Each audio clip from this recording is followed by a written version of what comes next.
The VGRT Gaming Podcast, episode 785, recorded on July 28th, 2026.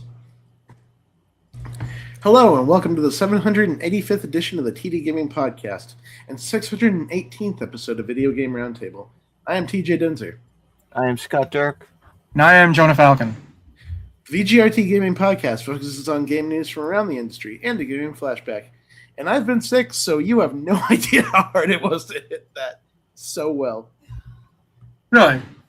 I mean assembling a Tocon team this last weekend. What does that mean? Assembling a Tocon team? Yes.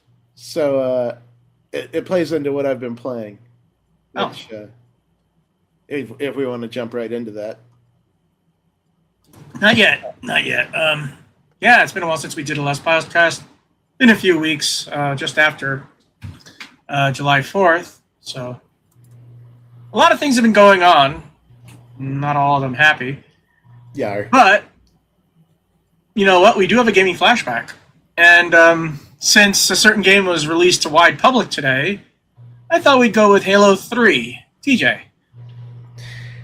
Halo 3 is a 2007 first-person shooter video game developed by Bungie for the Xbox 360 console. The third installment in the Halo franchise following Halo Combat Evolved in 2001 and Halo 2 in 2004. The game's story centers on the interstellar war between 26th century humanity, a collection of space races known as the Covenant, and the alien parasite known as the Flood. The player assumes the role of the Master Chief, a cybernetically enhanced super soldier, as he battles the Covenant and the Flood. And cooperative play, other human players assume the role of allied alien soldiers. Yeah, in the other games that you would fight as other Spartans, in this one they just put a bunch of elites.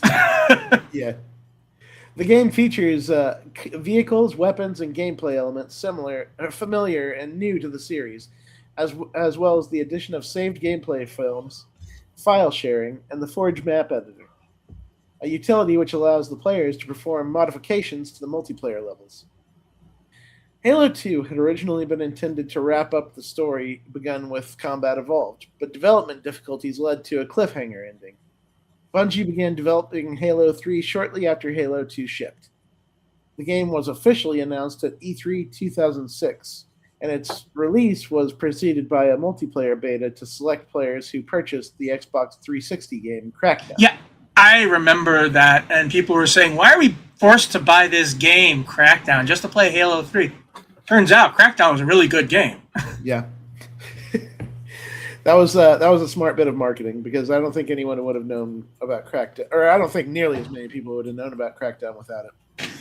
Now you have the skills for kills, Agent. Skills for kills. Yep. And also that sweet, sweet sound of an agility orb. Yeah. Microsoft spent $40 million on marketing the game in an effort to sell more game consoles and broaden the appeal of the game beyond the established Halo fanbase. Marketing included cross-promotions and an alternate reality game. And I still watch those Believe videos. They're really, really good. Was Halo 3 the Finish the Fight campaign? Yeah. That but was it also really good. You remember the Believe, and it culminated in the last Believe video, which, well, not the last one, actually. They had one in which they implied that Master Chief was dead, but they kept that one the last. Yeah. But the one in which Chopin's Raindrop Prelude played over this giant diorama. Yeah. And one of the things... Go ahead. Go ahead. No, you know who created... I think it was Stan Winston who created those figures. Yeah. That was a really impressive bit of marketing. I think that's I think people list that often in one of their favorite trailers of all time. Also, I was close friends with Larry Herb, and I got to touch those because they were giving them away at E3 the next year. Wow! And they're like this tall. They're that small, like this tall. Fans have recreated the website. Remember the website? You could go around the diorama and then click on the stories, like the two people being dragged by jackals, and it was really, really cool. I was involved with Halo 2's ARG, and I actually got to play the multiplayer first.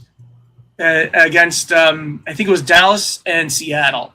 I was in New York. I played against Dallas and Seattle. And when I grabbed the sword, everybody in the theater just cheered because it was the first time the Master Chief could grab a sword. And awesome. the what's it called? The Bees ARG. And I got a free disc. I still have the disc somewhere in which they compiled all the I Love Bees sound things. But yeah. And the next part is just mind-boggling when you think about it now. Halo 3 was released on September 25th and grossed $170 million on its first day of release, rising to $300 million in its first week. Think about that for a moment. 1 week, $300 million in 2007 money. Yeah, that is crazy how much that sold. The game sold in excess of 14.5 million copies and was the best-selling video game of 2007 in the United States. More than 1 million people played Halo 3 on Xbox Live in the first 20 hours. Overall, the game was well received by critics, with the Forge and multiplayer offerings singled out as the strong features. However, some reviewers criticized the single-player aspects, especially the plot and campaign layout. That is absolutely mind-boggling now that anybody would complain about the story of Halo 3. Yeah. Halo 3 is frequently listed as one of the greatest video games of all time. A sequel, Halo 4, released on November 2012, as was developed by 343 Industries. Halo 3 was re-released as part of the Halo the Master Chief collection for the Xbox One in November 2014, and for Windows on July 14th, 2020. Now here's the thing: Halo was not the best-selling in terms of numbers. There were two games that outsold it, but I have to put them in asterisks. Wii Sports had 15 million sales, but that was the number of Wiis that were sold that year. Mm-hmm. I think it was a pack-in. And the other game was Pokemon Diamond and Pearl. But Halo 3 made the most money by a long shot. Yeah. Games which is around by then, and I'm going to tell you, listen to this, October 18th, 2007 article written by me. OneUp has posted the NPD numbers, and they prove the massive awesome power of Master Chief. Not only did Halo 3 sell 3.3 million units, and keep in mind, it only started selling on September 25th in the month of October, but for the first time, the Xbox 360 outsold the Wii, or any other console outsold the Wii. The Xbox 360 sold 527,000 units, the Wii 500,000 units, the DS 495,000 units, the PSP 284,000 units, the PlayStation 2 215,000 units, and the PlayStation 3 119,000. That is embarrassing. The PlayStation 3 sold 119,000, and the PlayStation 2 sold 215,000. By the way, September 2010 software sales, Halo 3 sold 3.3 million units. You know what number 2 was? Wii Play with the remote for the Wii, 282,000. From 3.3 million to 282,000, and then The Legend of Zelda Phantom Hourglass for the DS, to 224,000. Wow. Now, this led to something, and I know Scott expressed he was really salty about this. 2 days later, Sony decided to remove backwards compatibility from the PS3 to spur PS3 game sales. Yeah, that was very disappointing to find out about that, because all the PS3s that have backwards compatibility have gotten yellow rings of death. I've looked online on eBay, and they've all gotten the ring of death and the yellow ring of death, I think it's called. And it's just really disappointing that they couldn't manage to keep one console with all the games going forward. And this is really. When you launch it, well, here's the thing: when you launch a console for $600 and then have Jack Tretton say that people will buy the PS3 without buying a single game for it. That's just a weird thing to say. Am I mistaken in thinking that it was just the original model of the PS3 that had backwards compatibility, and then it was No, They lost it. The launch PS3 had the emotion chip, was basically a PS2 stuck inside it. Mm-hmm. After that, they had software compatibility. But here's the thing. I know what Jack Tretton was thinking, because the PS2, a lot of people bought PS2s without buying a single game for it. Why? It was the cheapest DVD player available. Well, that's true. And people just bought the PS2 for the DVDs. I had a friend of mine who was this older gay guy. He bought the PS2, and all he did was play DVDs on it. I watched a lot of movies on my PS2 as well. I probably had an equal amount of movies and games when I was running the PS2.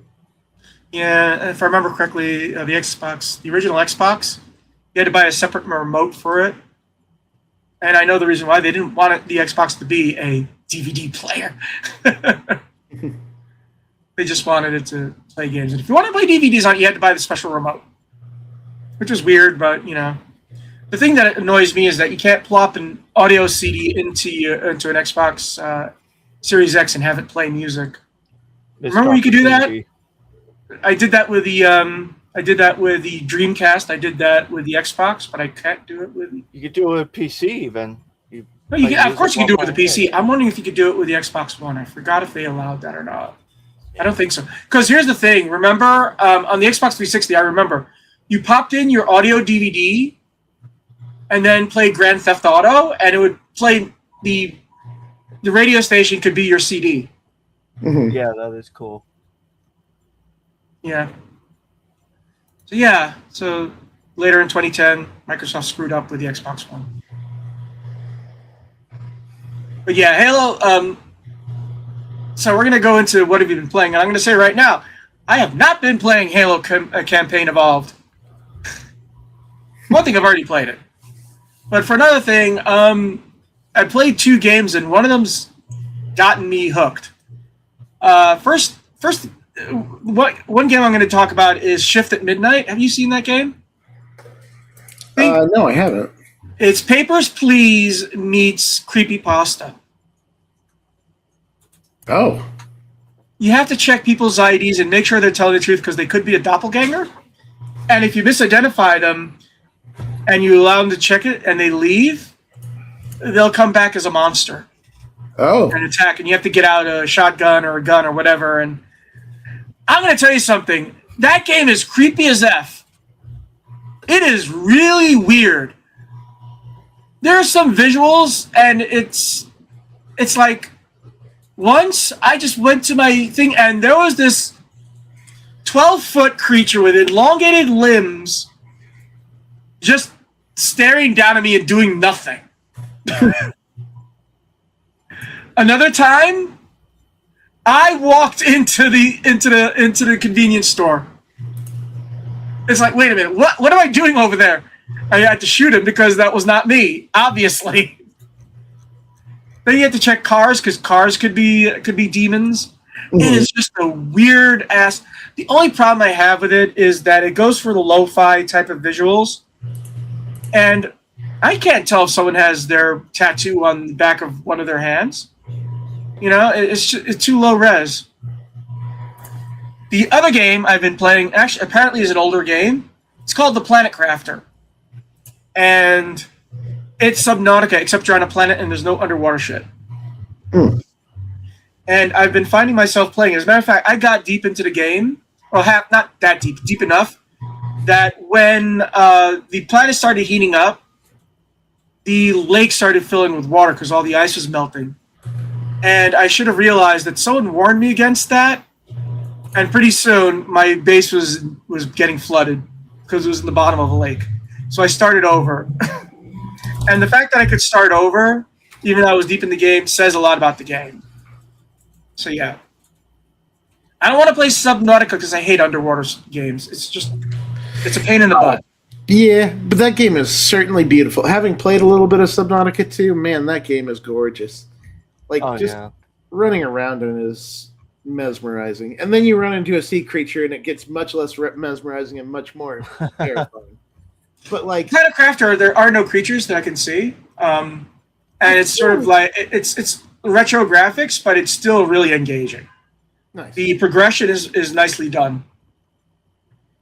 I can't remember if they put a non-hostile mode in Subnautica 2. They put a non-hostile mode in Soma. I think you're confusing the two. I feel like maybe I'm wrong, but They had a non-hostile mode in Soma, which is another game about underwater creatures, which I own but I haven't played yet. it's a very good one. That's probably my favorite frictional games game. I imagine, but I haven't gotten a chance to play it. It's like there's all these things going on at once. And right now, my time is sucked up by Slay the Spire 2 and the Planet Crafter. Yeah. How about you, Scott? What have you been playing? I have completed Dragon's Quest VII, and then I went on to play Warlight, No Time to Trip. It's a point-and-click adventure game where you're traveling through time with this scientist and this other character, and you're trying to stop time from ending.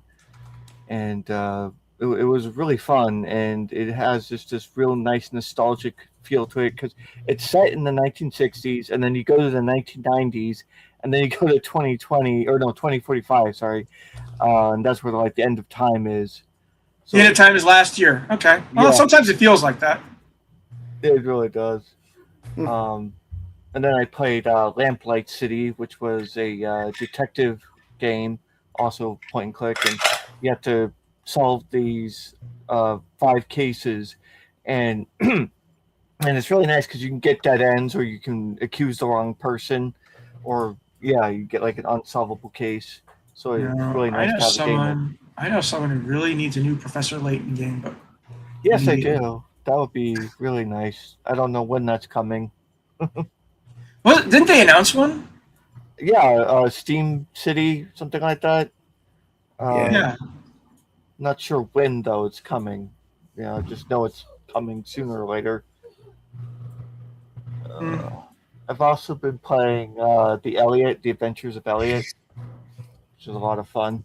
Get to use all these different weapons, and you have, of course, a little companion that's nonstop talking. Yeah, I've heard lots of Ocarina of Time vibes out of that game. It looks fun. Yeah.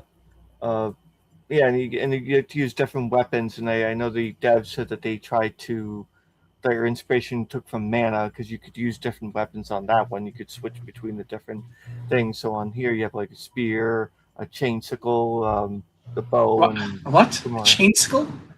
Yeah, it's a chain with a little sickle at the end, and you can throw it Oh, out. It's I thought it was like a chainsaw with a popsicle on the end. No. That would be for chainsaw. Oh God, what was the name of that? Lollipop Chainsaw. Mm-hmm. Yeah, there you go. That's it. There's a name for an anime if there ever was one. That's a game. Okay. That's a game, and you know who wrote it? James Gunn. before he started doing superhero movies, it was James Gunn. TJ, you froze again. I'm still here. Oh, you're like a statue there. Oh, I can just be very still.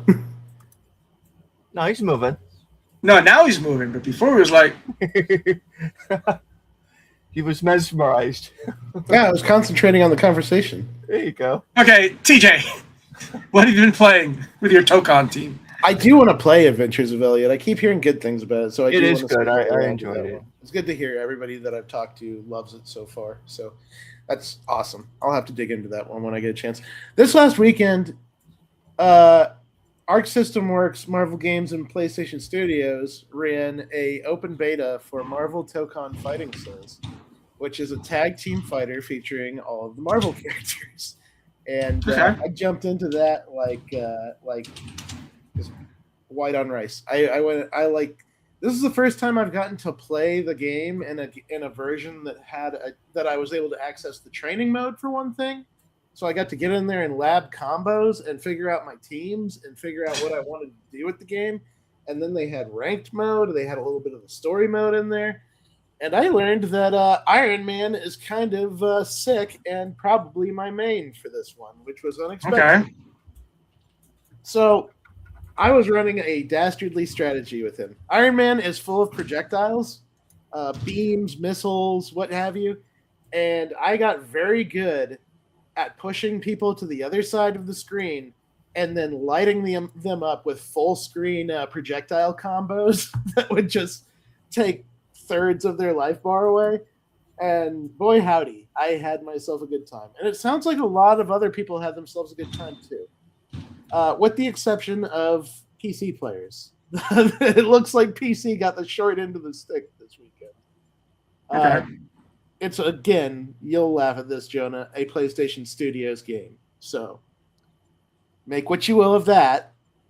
PlayStation 5 ran very well. PC seemed to have had quite a few issues of connectivity, input delay, CPU overload, just things that they have said that they are going to fix, but I hope they do, because otherwise this was a very fun weekend for me.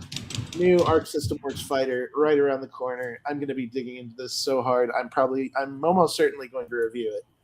So expect more on this, and expect a lot on it, because I'm going to talk about it a lot. For some reason, in the Xbox store, I kept on getting suggestions for Skullgirls. It's a tag fighter, so it's similar. I know, but I was getting suggestions for it. Oh, It's like all of a sudden, hey, you like Skullgirls? Skullgirls is a great game. Yeah. But yeah, that was my weekend. I was just all over that all weekend. Right. So, we're going to go into the news, and this one is kind of like the opposite of the rest of the news.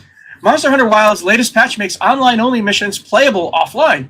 The event and challenge quests are essentially Monster Hunter's sole live service entertainment element. So, one of the rare occasions in which someone's saying, you know what, let's make something better for offline instead of just online. Yeah, that's a very strange thing for Monster Hunter to do, because Monster Hunter in of itself is almost always online these days, like every game has been. So to be able to actually play the content, regardless of whether you have a connection, is nice. Yeah, so the thing they say is, one, you don't have to worry about FOMO, because these quests come back again. It's sort of like State of Decay 2, in which, they're never permanent. You don't permanently miss it. It's just part of rotation. And these quests are basically harder versions of basic quests in the game. Yeah. And that's cool too, because like normally in early Monster Hunter games you would have the issue of if that was offline, then you would have to solo it, and that would be very difficult. But newer Monster Hunter games have the Palicos, and you get the companion that helps you out in battle. So I think that they're better equipped to handle that full offline play.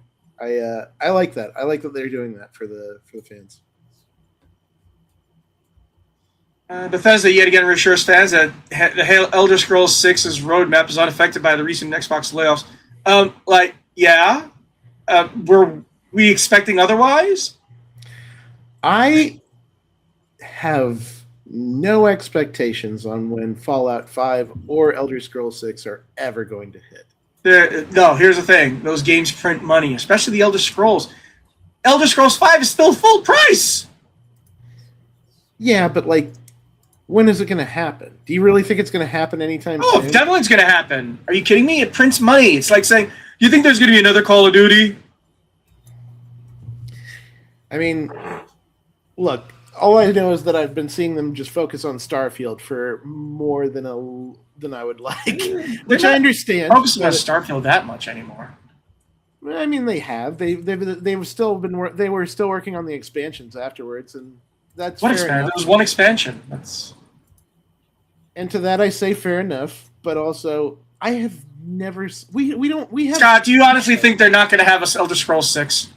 They're going to have an Elder Scrolls 6. They're It's just not taking whether their they sweet would time have to do You have it. Elder Scrolls Grandma. You have to let her play it before she dies. Well, that's what I'm saying, is that she's probably going to die before they happen. No. That's like saying Grand Theft Auto 6 will never happen.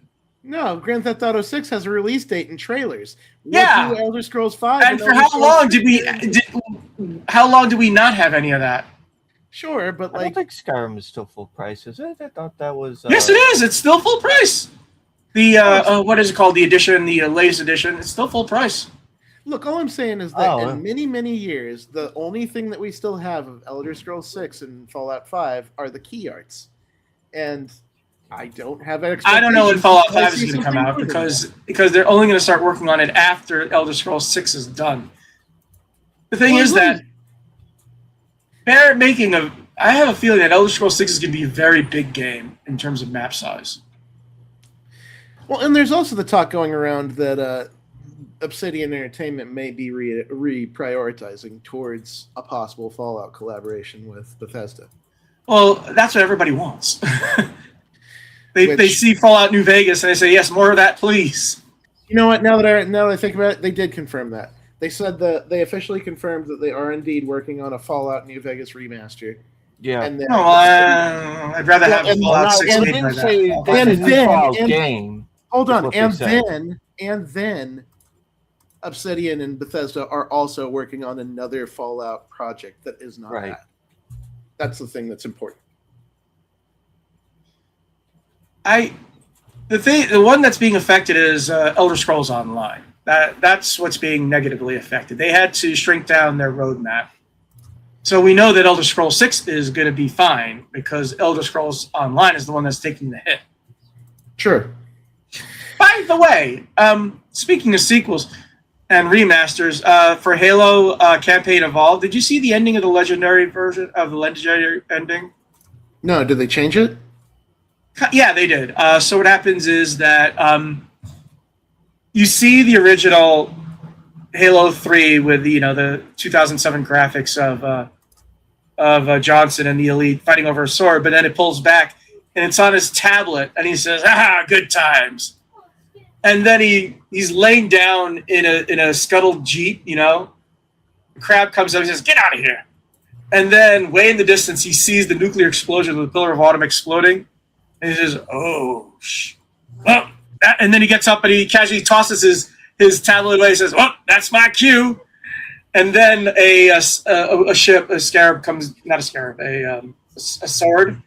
One of the UNC ships comes down and he walks over and he looks at the viewer and says, well, see you in the sequel.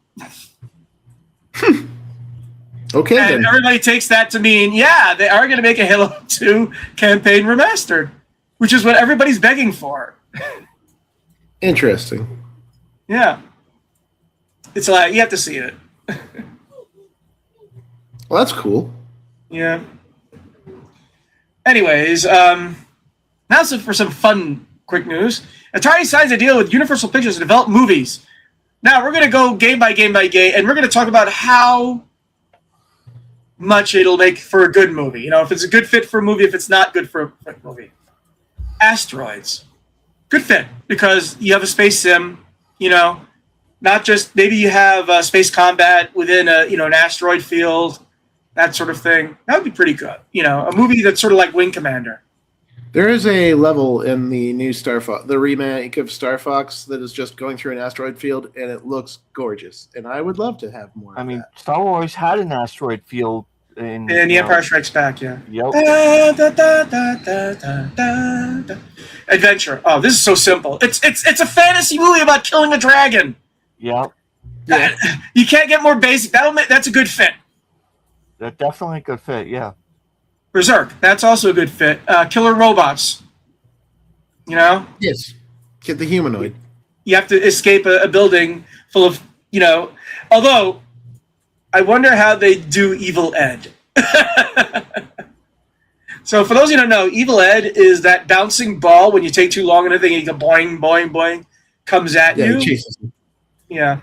In the sequel, which is Frenzy, you can actually kill him, but in Berzerk you cannot kill him. Mm-hmm. Breakout. How? It's a movie about shooting blocks. Yeah. Is it going to be a prison movie? And if so, how are you going to do it? It's weird. I don't think this one will work. It would have to be Tron. It would have to be like a Tron thing. Yeah. You'd have to have some really talented writers to set that one up. Yeah. Centipede and Millipede. A giant bug movie. Like a horror thing or a monster movie. Yeah, a giant bug movie. Yep. Though I will say, when they made a game based on Rampage, kind of worked, it kind of didn't. There should be like a hunter versus hunted thing, where like Yeah. it's like a person being hunted through the forest by the centipede. Or And maybe every time it's they hit it with an arrow or something, it knocks off a segment, but it won't die until they hit the head. well. Here's the thing. Maybe it's they're shrunk down to the size of these insects and they're attacking. Either it could be a Honey, I Shrunk the Kids thing, or it could be an elf thing in which you're elves and you're fighting these creatures. Or maybe you could have the bugs be, sort of like the elephants in Animals Army. Two people are warring and they have giant bugs that attack. Crystal Castles. Now that's a tough one. It's like a teddy bear running through a castle and picking up things. I mean, maybe if it was sort of like Zootopia. Get the gems, Bentley Bear. I want that one probably the most out of them, actually. I love Crystal Castle. That one is silly. Yeah, but it has to fit for a movie. You can make a great kids movie out of Crystal Castle. And like I said, something like Zootopia. He's a bear in a wizard outfit. What could go wrong? Yeah, that sounds like a cute movie. Yeah, I love Bentley Bear. It'd be like Paddington Bear if he had magical spells, kind of thing. Yeah. Missile Command. Oh god, that would be one dark movie. Yeah, I can see that. That would be a dark movie. Troopers. It's nuclear apocalypse. Yeah. Not Starship Troopers. It's just like what was like that movie with war games? Be like war game? No, more like what was the name of that movie about nuking Moscow and New York? War games? What? No, there was a movie. No, there was a movie about U.S. accidentally nuking Moscow, and New York has to be nuked, and the U.S. will nuke its own city. I've never heard of that. I don't remember that one. It's a famous movie. It's a famous book, actually. It's oh god, and it was actually coined an idiom. Oh god, Failsafe. That was the name of the book. Failsafe. Oh. You never heard of Failsafe? No. Dumb concept, but it was a frightening book and movie. But yeah. Okay, Pong. No. So here's make a tennis movie out of it, like a. That's what I'm about to say. A science fiction tennis movie. Yars Revenge is the easiest movie to make because it already had a comic book, 2 comic books, and it has a following. Yars. It has a lore. You can turn that into a series. Would be a good Gundam kind of movie. That would work really well. Like Yars Revenge already has a comic book. All you have to do is do an adaptation of the comic book. So Asteroids, Adventure, Berzerk, Centipede, and Yars Revenge are probably the easiest way to make movies. The others require some thinking. But of all the movies, I think I would probably be most attracted to Adventure because it's a hard concept to screw up. Castle, sword, dragon, treasure. Yeah, I'm on Team Crystal Castles. I love the idea of anything with crystal castles. Okay. Anyways, we're going to move on to game news. PlayStation Blackout Week is coming to protest Sony's diskless future, and this comes from Kotaku. It's been almost a month since Sony announced it'll end disc production for the all-new PlayStation games starting in 2028, and the internet is still pissed. Case in point, angry fans are now organizing an economic and gameplay blackout for August, which urges PlayStation owners to turn off their consoles and log out of all PlayStation services for 7 consecutive days. As spotted by Push Square via Eurogamer, the PS Blackout protest was announced by the game preservation and consumer rights group Does It Play last night on July 26th, and it's already starting to pick up some steam on social media. Does It Play is scheduled the protest to run from August 23rd to August 30th and ask those who take part to refrain from logging into, playing, or purchasing any content on PlayStation-related platforms during the week-long blackout. As its refusal to engage with the drama on social media has proven, Sony's current strategy seems to be waiting things out and ignoring fans' multiple angry complaints on socials and YouTube videos. We have an article about that next. Plus, provided news of the planned protest reaches enough ears, there's certainly a sizable enough contingent of pissed off fans that are ready to mobilize. The Don't Kill the Disc petition has continued to gain momentum over the past few weeks, having shot up from 120,000 signatures in July 6th to just over 350,000 signatures on July 27th. However, let's put this in perspective. That's less than the people who have signed a petition demanding Destiny 3. Yeah. Here's the thing. I'm going to say this right now. It's not about going digital. It really isn't. I mean, when was the last time you played a disc game on PC? Or even disc games on consoles, right? I do it because I do GameFly. Sure. But the thing is that there's two factors here. One, not having an option. Two, the recent bullshit they did with the movies in which they said, no, you don't own them anymore. Sorry. Yeah, the idea of like... It's not about digital. It's not about the digital. It's about ownership. Yeah, and the idea of them coming to a point where they just say, we don't have the licensing for this, and we're just going to turn it off now, so sorry, is upsetting. I don't want that to happen. I don't want my games to just be unplayable and my console it's by Sony because it's really terrible. It still sucks. Okay, one at a time here. Scott, you first. It really does suck because all these games are going to be codes in a box, and you're not even going to have them on a disc, and so I have something to say about that, but I'll let you continue. I mean, I stopped wanting to buy PlayStation games around PS4 when I just felt like really, because one of the things I didn't point out in the previous stories was how some of the PS3 games, the PS2 digital games work on the PS3 store, but they won't. And there are some on the PS4 store that have PS2 digital games, but they don't work in each other's consoles. They only work on the consoles that they've been, I guess. There's this idea that the EULA was new when games went to digital. They've always been there. You had the same EULA for cartridge games around the PS2 era. The thing about that is it was unenforceable. Well, there were no cartridge games in the PlayStation ever. That was always you know what I mean? It's unenforceable. Now it is. But here's the thing that really pisses people off. If the clock on your PlayStation, either it's the 3 or the 4, I'm not sure which, I think it's both, does not match, you can't play your game. Yeah. I'm just sticking with Steam. I've been doing that a lot. Well, Nintendo, apparently. Well, and here's the thing. I have but one issue with all of this. Okay. If it's not a physical protest where you're going to stand in a place and hold up signs and protest the activity, then why would you put an end date on your protest? Why not just continue it in perpetuity if you want people to do this? I mean, no. Well, I could answer. Hold up. Especially when it points out in the very story itself, PlayStation's propensity to just wait it out and not care. Yeah. Okay, well, it's Sony. Here's the thing. If you do it for a certain period of time, it's repeatable, like Twitter's Blackout, you know? If you have, we can do it for a week. We're not saying you have to do it forever. We'll do it for a week and see how Sony reacts. And if it hits them in the wallet hard enough, then maybe something will happen. I think if there's several factors here, though.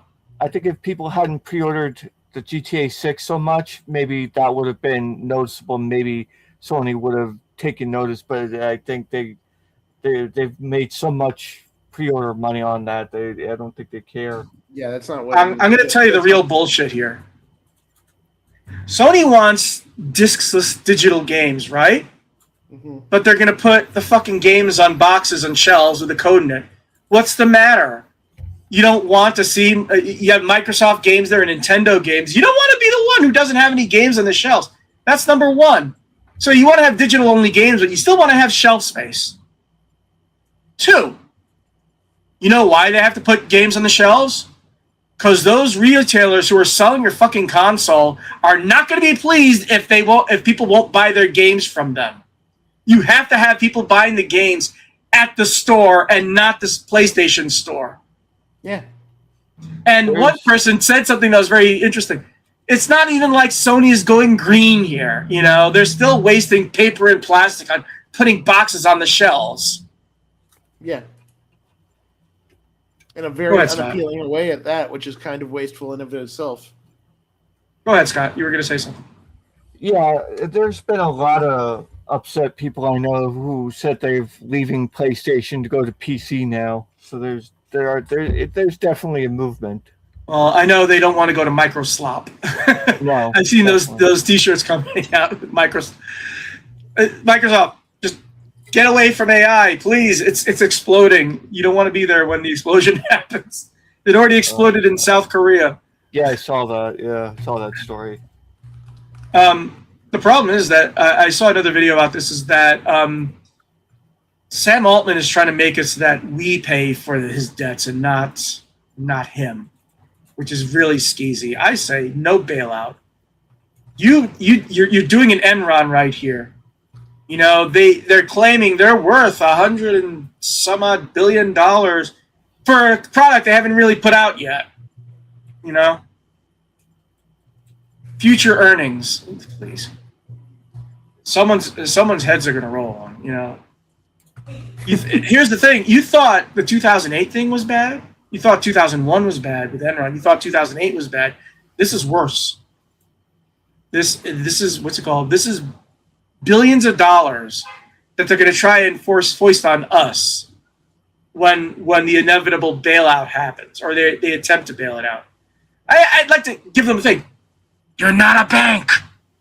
Mm-hmm. You're not a bank. No one gives a shit. You think anybody bailed out FTX? You're not a bank.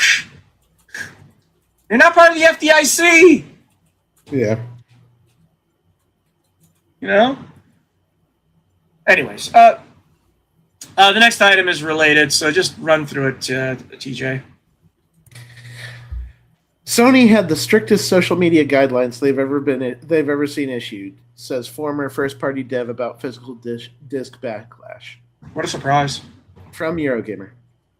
Sony has reportedly issued its strictest ever social media guidelines to staff at its first-party studios following the backlash to its physical media announcement.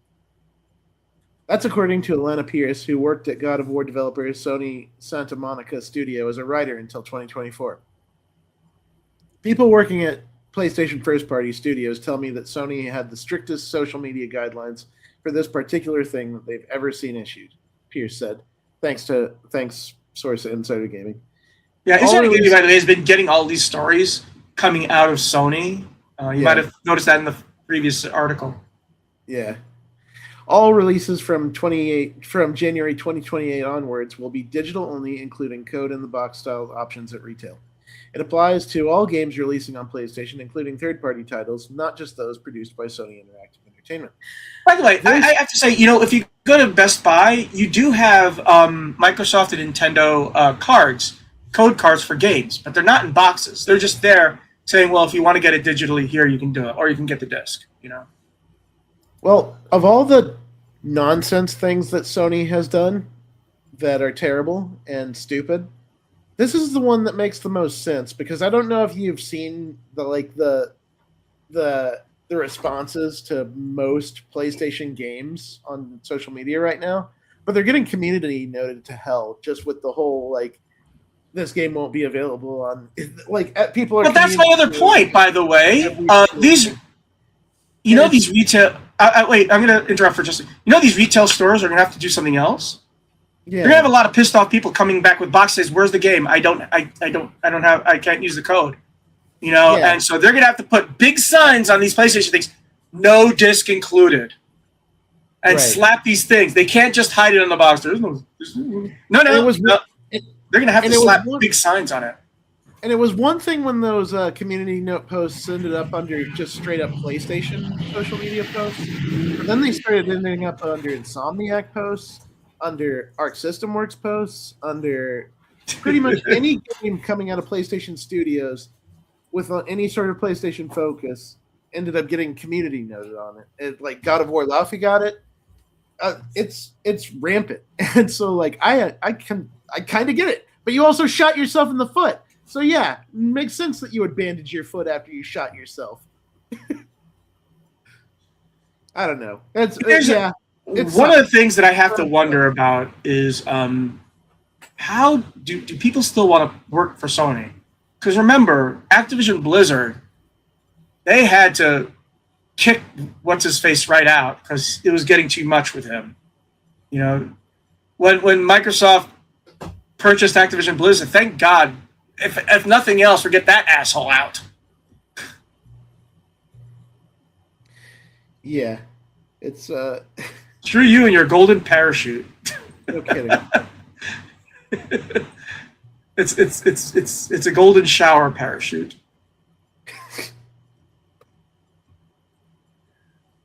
Here's the thing: this was always going to happen at some point. I mean, in general, I'm not talking about what Sony's doing.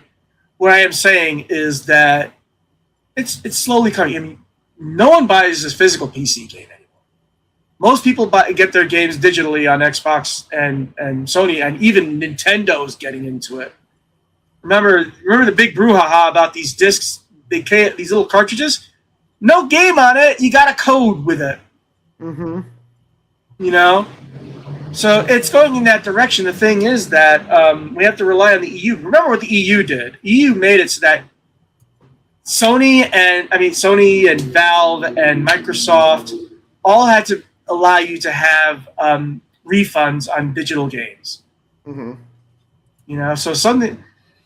I'm pretty sure the EU right now is looking at this with great interest, and they're already writing up the rules here.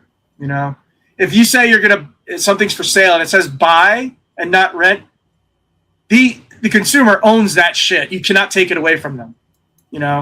Like I said, Droplets is no longer on the Microsoft Store, but I can download it anytime I want on my Xbox 360. I'm never going to lose it unless something happens with the servers and they all go kablooey. But that's But to take someone's stuff away and say no. Read the EULA. No. You know what the EU is going to say? That EULA is anti-consumerist, then it means jack and shit to us.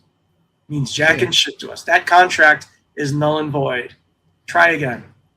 Yeah, especially with the consumer, like all the laws that they put in place in the EU. France is the one who's really bitchiest about this sort of stuff. They're the ones who start the attacking these anti-consumer policies first. Have you noticed? Mm-hmm. And at some point, someone's going to say, no, the EULA has always been attacked for the past, 15 years? Since digital has been a thing? Yeah. And now it's really, unfocused. Like I said, the reasons why some people buy consoles is that, one, you don't have to worry about configuring it, it's set. Two, it's simple to play. You just pop a disc in for a lot of people and it plays. You don't have to worry about downloading anything. Just pop a disc in. And when you take that away and you don't give them that option, people get salty because not everybody's rich.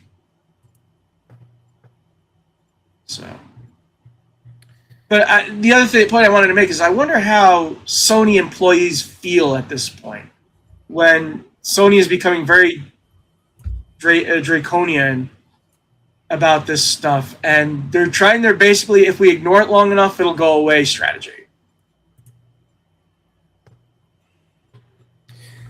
I wouldn't want to be them. I don't envy them. I'm sure people are getting hate mail and whatnot. Yeah, and I that's why I'm saying I think that it's strange to put an end date on this protest because I think they should just go all out. Yeah, I get it though. I get it. It's like flexing a muscle, and it's sort of like saying, we did it for this long. We can do it again. So it's not like they're doing it because we can only do it. First, they have to see if it works.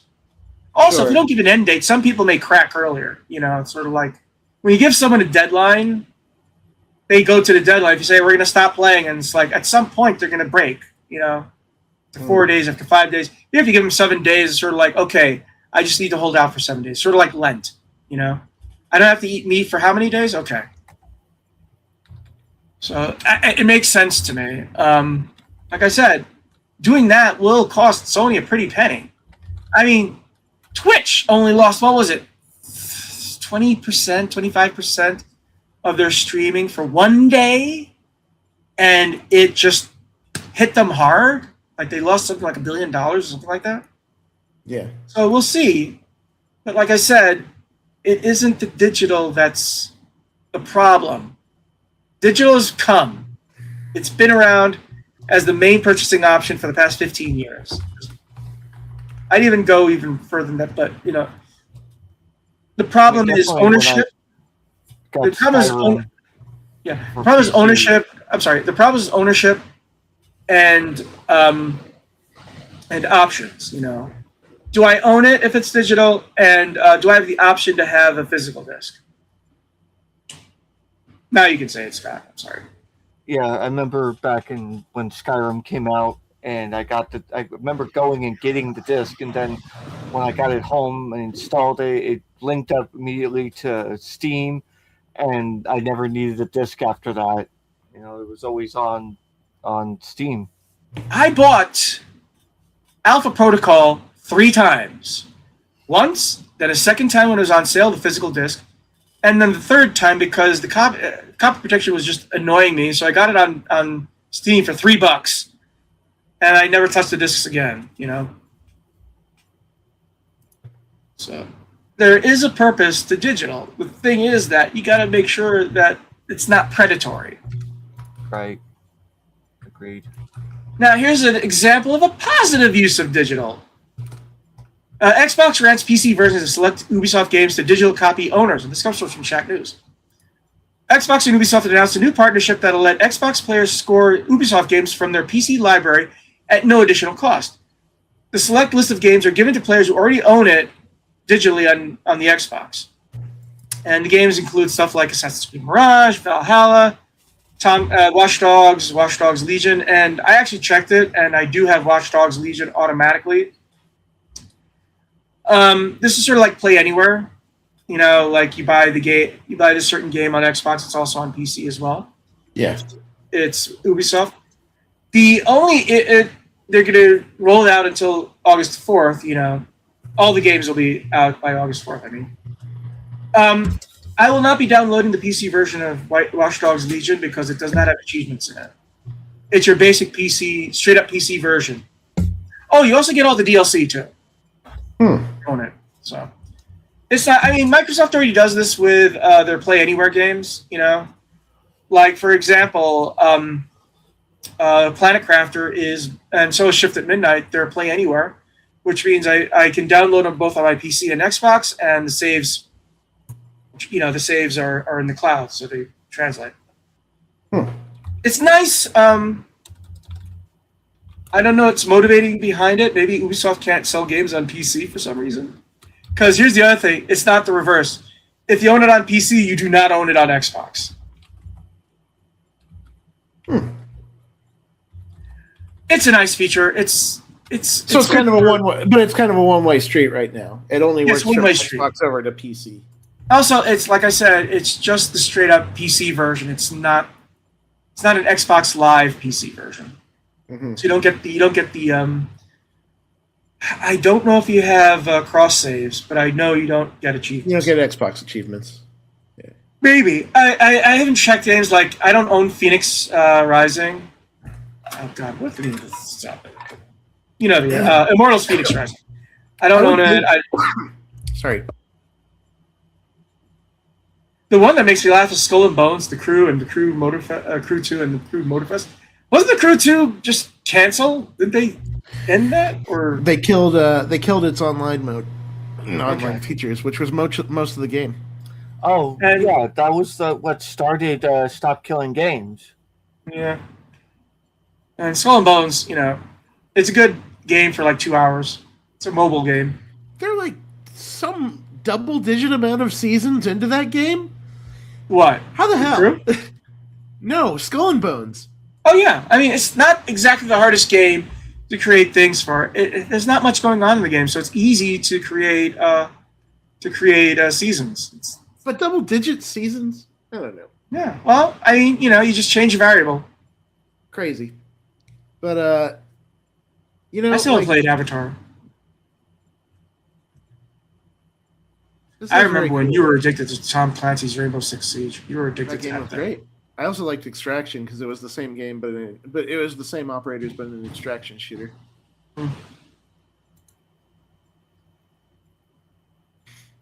But yeah, I mean, this is an example of what digital can do.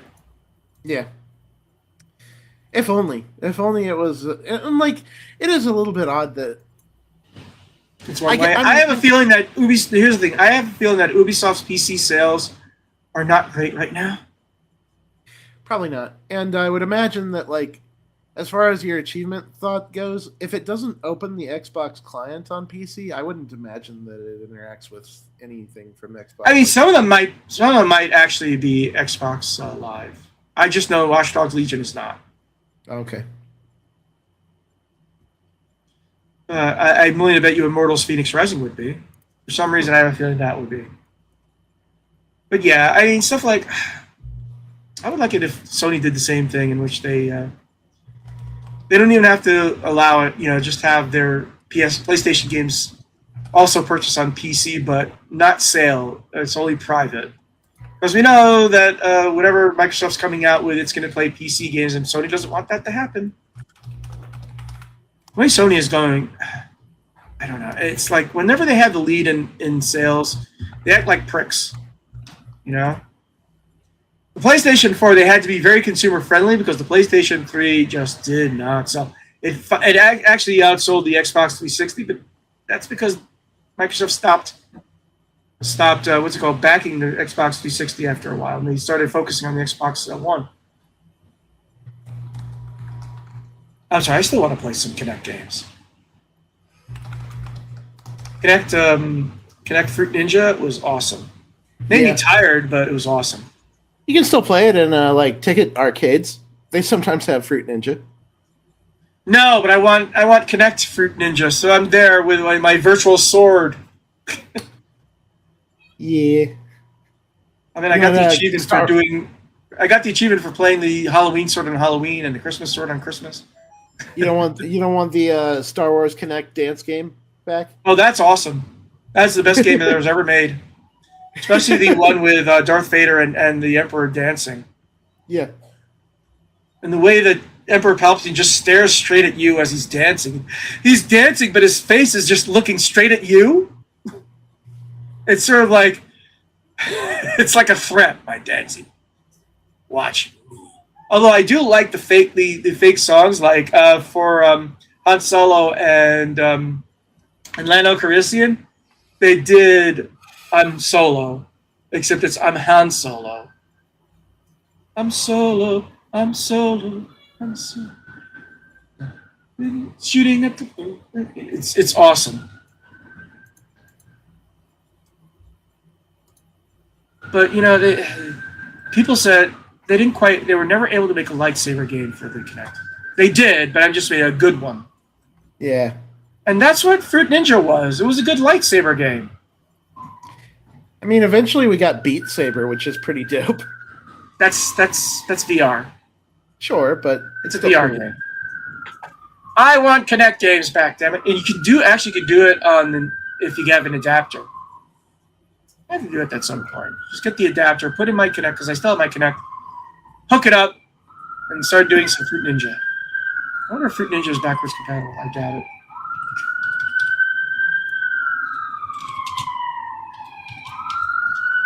There was something else that was funny about Halo, which I forgot. Anyways. Yeah, I don't see things getting any better. It's just getting depressing. It's just getting depressing. Yeah, anyway. I mean, like, at least there's still PC gaming and Nintendo Switch gaming, and Xbox is kind of figuring something. Actually, I can play Fruit Ninja Kinect on my Xbox 360. I should just look it up. I don't have any room for my Kinect though. That's the problem. Anyways, I'm just gonna end this shit. Look for our show notes at gamingpodcast.net. Along with industry news and our gaming history articles. If you enjoy feedback, leave us comments on our blog at gamingpodcast.net. Set us up at facebook.com/gamingpodcast. Subscriptions on iTunes comments. You can find me on Blue Sky at Jonah Falcon.